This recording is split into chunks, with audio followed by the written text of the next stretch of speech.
Hello welcome to Hindi time.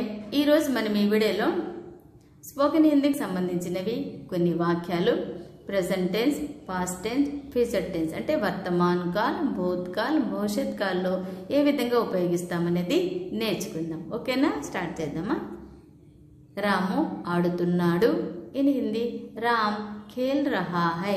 ఆడుతున్నాడు అంటే ఖేల్ రహా హై। రాము ఆడుతున్నాడు। ఇన్ హిందీ రామ్ खेल रहा है। In English Ram is playing.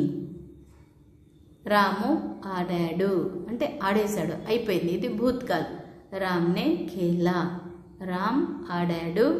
In Hindi Ram ने खेला। In English Ram played. Ramu ఆడుతాడు, ఇది ఫ్యూచర్ టెన్స్। రామ్ ఖేలేగా, రాము ఆడుతాడు, ఇంకా ఆడలేదు, ఆడుతాడని। రాము ఆడుతాడు। ఇన్ హిందీ రామ్ ఖేలేగా। In English Ram will play. Sita ఆడుతోంది, సీత ఖేల్ రహీ హే అంటే ప్రెజెంట్ జరుగుతుంది, సీత ఆడుతుంది।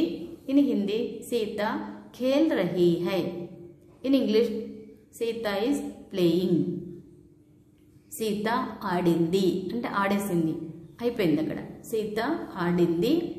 ఇన్ హిందీ సీతానే ఖేలా।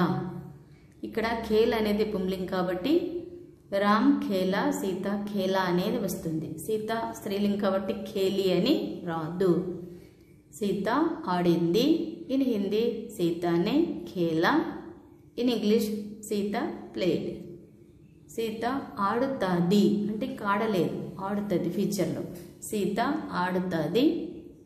ఇన్ హిందీ సీత ఖేలేంగి, ఆడలేదు ఇంకా, ఖేడే, సీత ఖేలేంగి, సీత ఆడుతుంది। ఇన్ హిందీ సీత ఖేలేంగి। In English Sita will play. Video like చేయండి, షేర్ చేయండి, మీకు ఏమైనా డౌట్స్ ఉంటే కామెంట్ సెక్షన్లో కామెంట్ చేయండి। ఇప్పటివరకు ఛానల్ సబ్స్క్రైబ్ చేయలేదంటే ఛానల్ సబ్స్క్రైబ్ చేయండి, చూస్తూనే ఉండండి హిందీ టైం। Thank you.